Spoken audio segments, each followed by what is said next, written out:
You are unhappy or you are depressed. How do we handle that? You have to create happiness. You have to build happiness. I once had a role where I was the head of franchise sales.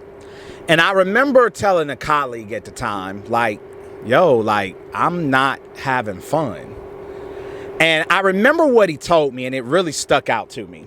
And it was a principle that I have since embraced through every storm, through every tribulation, through every test. And this is what he said.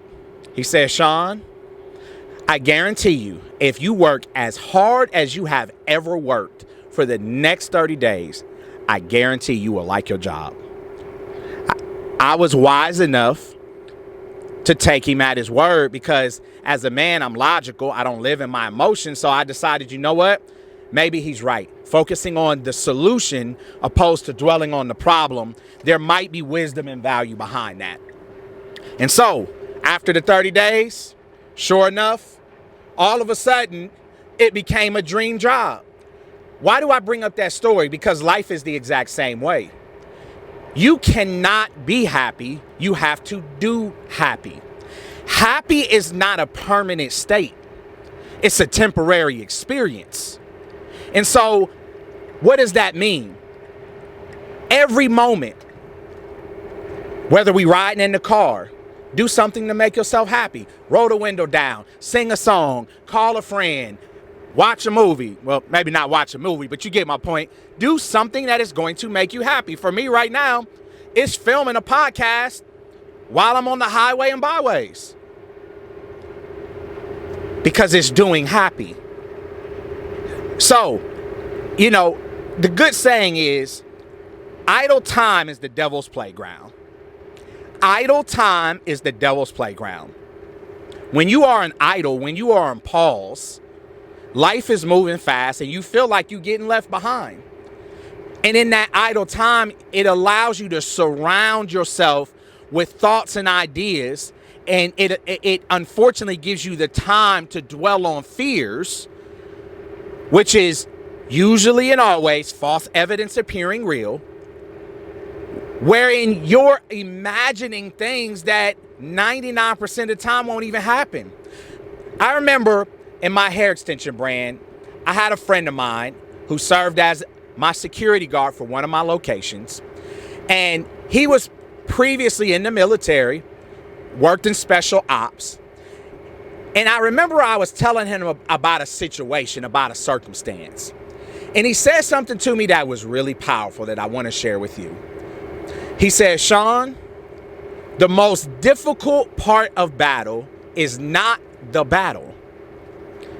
It's the journey to the battle. It's when you're on the way to the battlefield. Why? He said, because you'll begin to fathom and imagine all of these situations and circumstances, most of which won't even happen. And so, understanding that story is really a reflection of life, which is my deepest encouragement to you. If you're unhappy, work harder. If you're depressed, work harder. If you're unhappy, focus on others, not yourself. Begin to do for others. Focus on finding people who are in worse off situations than you, because I guarantee when you begin to contrast their circumstance compared to yours, you will magically arrive at a reality that, whoa, like my situation ain't that bad after all. You're depressed. Look at what you have that is impressive. Money is temporary. So when you really pay attention to what wealth you do have, I think you'll begin to find that it surpasses whatever it is you temporarily don't have at the moment. I can be rich or wealthy in health, in relationships, friendships, kids, opportunity, possibilities. I can be wealthy in having something to look forward to. I can be wealthy with great weather. I can be wealthy by taking a walk, going to the beach, going to Alum Creek. Like, the point of it is what? Happiness is a state of mind. It's not an ever-present reality.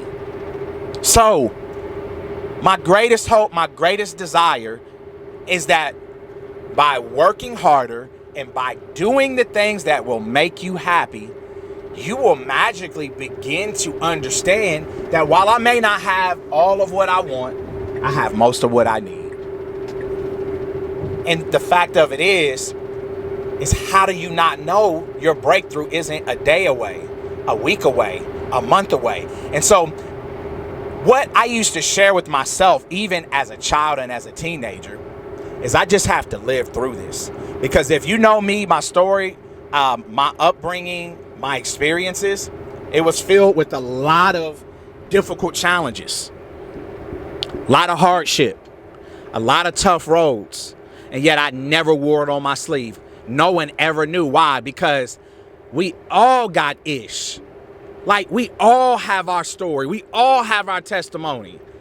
And mine ain't no greater than yours, no matter what I've been through. Even if your life circumstances are a 3 and mine are a 10, to me it's a 10, and to the person at a 3, they think it's a 10. So it ain't about comparing, saying my plight is greater than yours. It's no. We all deal with circumstances and challenges, and it's not what happens, but how we respond to it. And so what does that mean? As my third and final point, that means you have got to learn to encourage yourself, but in who and what? I do that by his ways. I do that in his word.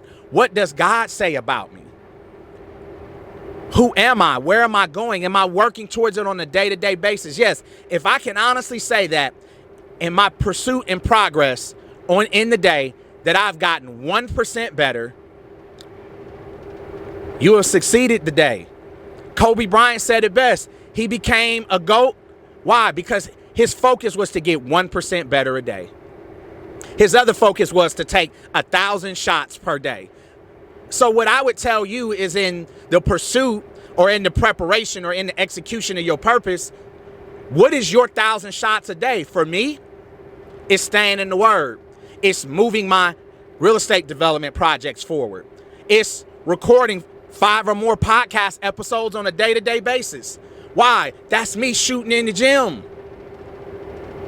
Because you cannot live in the fallacy of your emotions. Your emotions will lie to you almost every single time. Emotions are designed to not be lived in.